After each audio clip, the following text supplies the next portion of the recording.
minha coisa favorita sobre a programação é poder criar qualquer coisa que vem na minha cabeça. Tá, talvez não qualquer coisa, tipo, sei lá, eu não posso criar uma nave espacial. Pelo menos não só com programação. Ainda, né? De qualquer forma, eu já criei várias coisas durante a minha jornada. Sites, aplicativos, joguinhos, dashboards e mais joguinhos. Enfim, várias coisas. Se eu terminei todas elas, é outra história, né? Agora, se eu terminei alguma delas, é uma história completamente diferente. Mas dessa vez eu quis criar algo que fosse realmente útil e que pudesse ser usado por alguém real. Então eu parei e pensei, qual problema eu posso resolver? E eu encontrei um bem debaixo do meu nariz. A minha mãe é confeiteira e ainda anota todas as encomendas no papel. Então a minha ideia é fazer um sistema gerenciador de encomendas. Nossa, Malu, mas já existem vários aplicativos assim.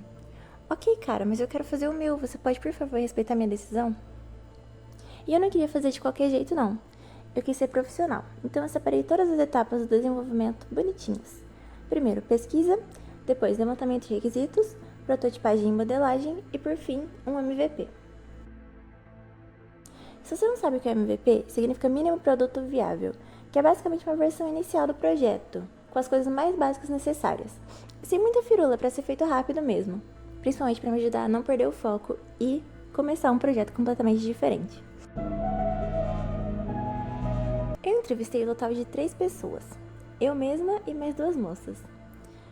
Eu mesma porque eu já sei como funciona todo o processo de trabalho da minha mãe, então eu sabia todas as respostas que eu precisava. As outras 2 moças eu achei no Instagram. A primeira não estava muito animada para me responder. Mas tudo bem, ela tinha trabalho para fazer e eu estava lá enchendo o saco dela. A segunda me deu respostas bem satisfatórias, bem legais, e a partir daí eu fiz o levantamento de requisitos. Eu dividi os requisitos em 2 partes principais, o lado do cliente e o lado do administrador, que no caso seria a confeitaria que estaria cadastrada, e o cliente seriam as pessoas que vão fazer as encomendas pelo aplicativo. Os requisitos dos clientes são fazer encomenda, então ele vai poder escolher várias opções de encomenda, vai poder colocar os dados que ele precisa, tipo a quantidade, o sabor, enfim, várias coisas. Fazer pedido, então ele vai poder escolher algum produto catálogo mesmo pronto, sem precisar fazer uma encomenda, às vezes tem, por exemplo, de pronta entrega. E a integração com o WhatsApp. Essa é muito importante porque a maioria das pessoas usa o WhatsApp para se comunicar.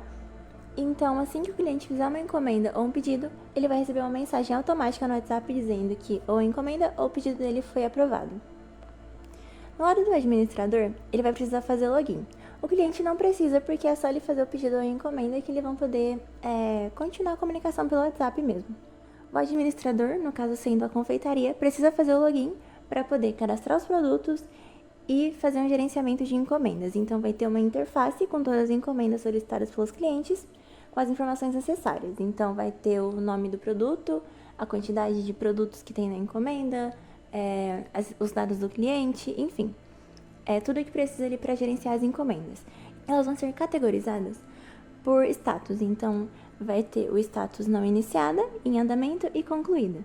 Eu pensei também em uma feature de calculadora de custo, que no caso o cliente vai cadastrar os produtos e as receitas lá, e aí ele vai poder calcular o custo automaticamente. Mas isso daí eu acabei não incluindo, porque eu achei mais legal colocar isso num projeto separado mais pra frente, que inclusive estou trabalhando agora. É agora que começa a diversão. Chegou a hora de colocar a mão no código. Bom, eu comecei com o protótipo sendo uma coisa muito simples, que eu fiz com HTML, CSS e JavaScript mesmo, só para o cliente poder preencher um formuláriozinho com as informações da encomenda que ele quer e enviar uma mensagem pelo WhatsApp automática. Então eu fiz esse protótipo e já subi no GitHub Pages, que é para ele poder ficar no ar para qualquer pessoa acessar. E, inclusive já coloquei no Instagram da minha mãe como link. É um projeto full stack, então precisava de tecnologias como front-end, back-end e banco de dados. Se você não entendeu nada do que eu falei, aqui vai uma explicação básica. Front-end, ou as coisas coloridas que se mexem, é tudo que você consegue ver e interagir em um site. Basicamente a tela, os botões e as funcionalidades mais simples, como por exemplo fechar e abrir abas. Essencialmente é a parte superficial e mais interativa de uma página, que serve para distrair você da complexidade que reside nas profundezas invisíveis do sistema. O back-end são as profundezas invisíveis do sistema. É tudo aquilo que você não vê. Cuida de todas as regras de negócio, segurança e transmissão dos dados para o banco de dados, que é o equivalente digital a um depósito onde todas as informações são armazenadas de maneira maravilhosamente organizada. Ou não, na maioria das vezes não. Agora, quando o front-end e o back-end decidem, por alguma razão, trabalhar em conjunto de forma harmoniosa, vocês têm o que a gente chama de sistema full stack. Agora que você já sabe quais são as partes de um site, vamos para as tecnologias que eu escolhi para cada uma.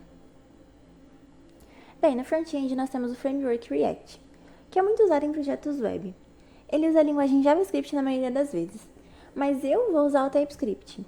Por quê? Porque sim.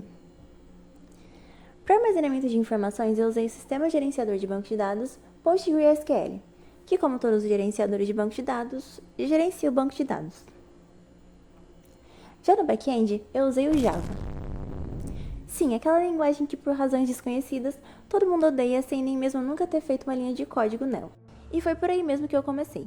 No Java, eu basicamente tive que criar uma classe para cada parte do sistema, chamadas de modelos: encomenda, produto, cliente e usuário, que a gente vai usar depois para fazer o login. Esses modelos vão ter todas as informações que cada um precisa, e quando eu rodar o back-end, todas as tabelas vão ser criadas automaticamente no banco de dados, então eu não vou nem precisar fazer script SQL. A partir delas, eu criei APIs para cada uma. Peraí, o que é uma API? Uma API, ou Application Programming Interface, é uma das invenções mais engenhosas do universo da programação. Pense nela como uma espécie de garçom invisível que circula entre o seu navegador e o banco de dados, pegando e trazendo informações, sempre com um belo sorriso no rosto. Funciona assim: no back-end, aquela parte obscura que você não vê, tem uma API que age como uma ponte entre o seu desejo de ver os dados e o banco de dados em si, que está muito ocupado sendo importante e confuso para falar diretamente com você. Em vez de tentar entrar na sala cheia de dados e arriscar causar um acidente, você simplesmente envia uma URL para a API. Então, ela vai até o banco de dados, coleta as informações que você pediu, se elas existirem, e devolve para você. Daí no Java, ficou assim. A URL para pegar os dados das encomendas é o link do site, no meu caso localhost por enquanto, /encomendas. Daí eu tenho as operações de cadastrar, editar, excluir ou simplesmente ver os dados das encomendas.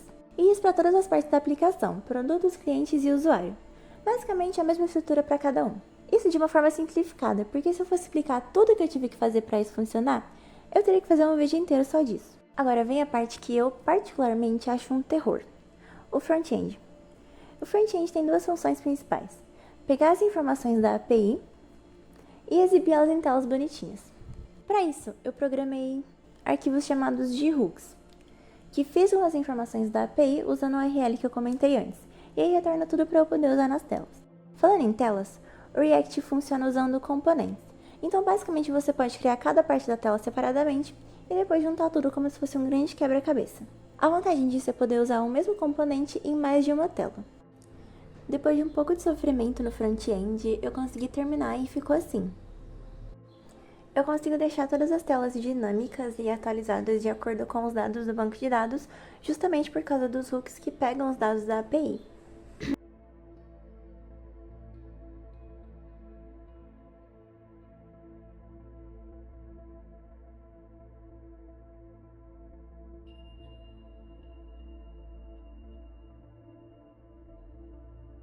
Parte de estoque eu acabei não fazendo, talvez eu faça no futuro próximo, mas é isso aí.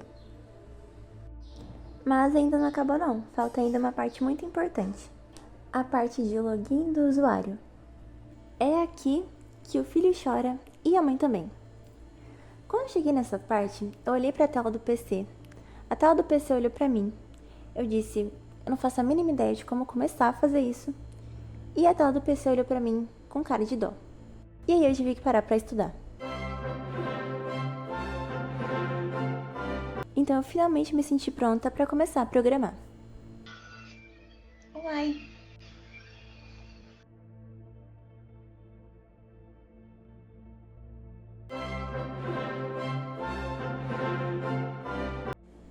Mais alguns vídeos indianos depois e eu finalmente consegui.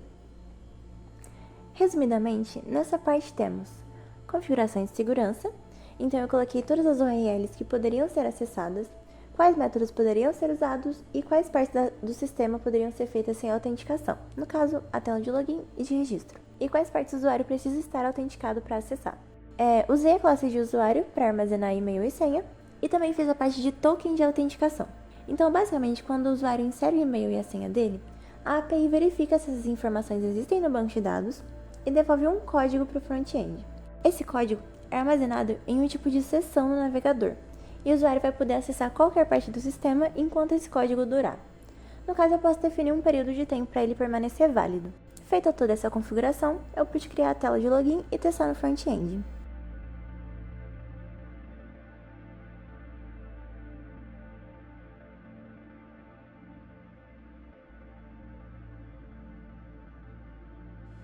E assim, chegamos ao fim dessa jornada épica.